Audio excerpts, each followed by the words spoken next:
ಕಾರೊಂದು ಇನ್ನೊಂದು ಕಾರನ್ನ ಓವರ್ಟೇಕ್ ಮಾಡುವ ಭರದಲ್ಲಿ ಖಾಸಗಿ ಬಸ್ಗೆ ಡಿಕ್ಕಿಯಾದ ಘಟನೆ ಸಂತೆಕಟ್ಟೆಯ ಓವರ್ ಬ್ರಿಡ್ಜ್ ಬಳಿ ಸಂಭವಿಸಿದೆ.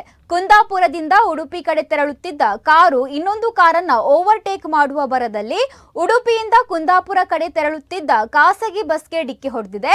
ಡಿಕ್ಕಿ ಹೊಡೆದ ರಭಸಕ್ಕೆ ಬಲೂನು ಕಾರು ಸಂಪೂರ್ಣ ನಜ್ಜುಗುಜ್ಜಾಗಿದೆ. ಕಾರಿನಲ್ಲಿದ್ದವರಿಗೆ ಗಂಭೀರ ಗಾಯವಾಗಿದ್ದು ಅವರನ್ನು ಆಸ್ಪತ್ರೆಗೆ ದಾಖಲಿಸಲಾಗಿದೆ. ಮತ್ತೊಂದು ಕಾರಿಗೂ ಹಾನಿಯಾಗಿದ್ದು ಅದೃಷ್ಟವಶಾತ್ ಪ್ರಯಾಣಿಕರು ಪ್ರಾಣಾಪಾಯದಿಂದ ಪಾರಾಗಿದ್ದಾರೆ. ಖಾಸಗಿ ಬಸ್ನಲ್ಲಿದ್ದ ಪ್ರಯಾಣಿಕರು ಅಪಾಯದಿಂದ ಪಾರಾಗಿದ್ದಾರೆ. ಘಟನೆಗೆ ಸಂಬಂಧಿಸಿದಂತೆ ಪೊಲೀಸರು ಸ್ಥಳಕ್ಕೆ ಭೇಟಿ ನೀಡಿ ಪರಿಶೀಲನೆ ನಡೆಸುತ್ತಿದ್ದಾರೆ.